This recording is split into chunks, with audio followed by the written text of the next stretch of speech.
Neymar men uchun zamonaviy futbolning Robinzon Kruzosi.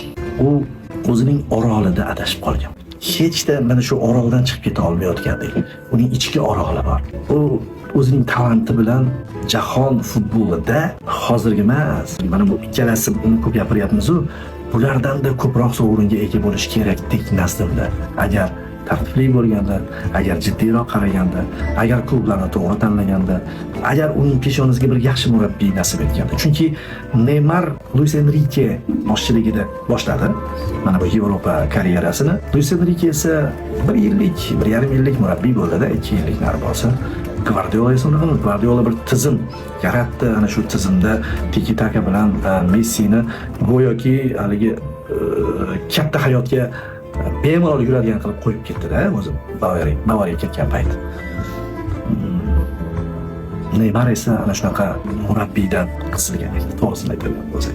Va bu yo'q pasaji bilasiz, jarohatlar, juda ko'p narsalar uning karyerasiga ta'sir qildi va oxirida qaragan payti u qaradi. Ana ikkalasidan farq bera o'sha qaradi, oldinroq qaradi.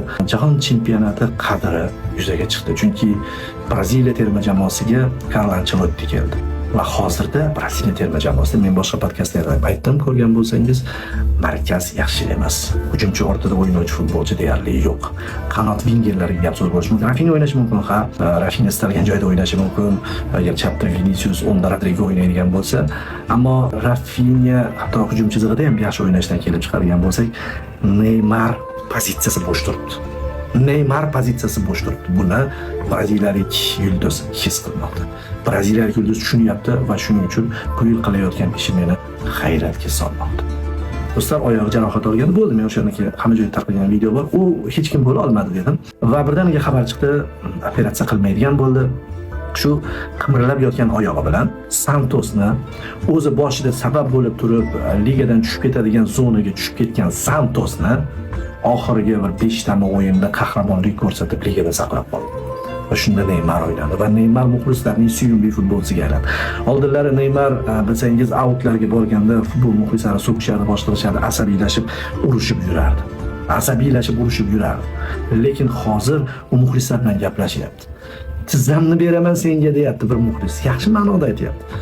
Ikkalasi kerak deyapti. Ikkalasini bersang deb hazillashib qo'yapti. Ikkalasini ham beraman senga deyapti.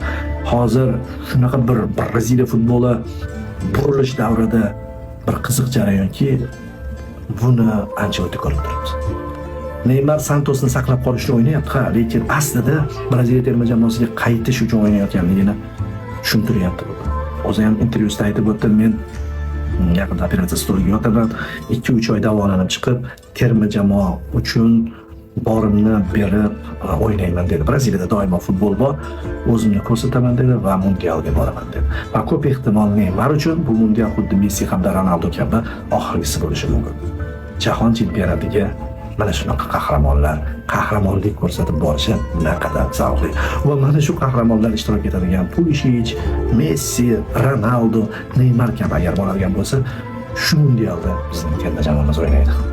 Mana shu mundialda bizning terma jamoamiz ana shu qahramonlarga qarshi chiqadi, bittasiga aniq qarshi chiqadi Portugaliyaga. Balkim keyingi bosqichga Xudo yorlaqab chiqib qoladigan bo'lsak, narigi qahramonlar bilan ham o'ynab qolamiz.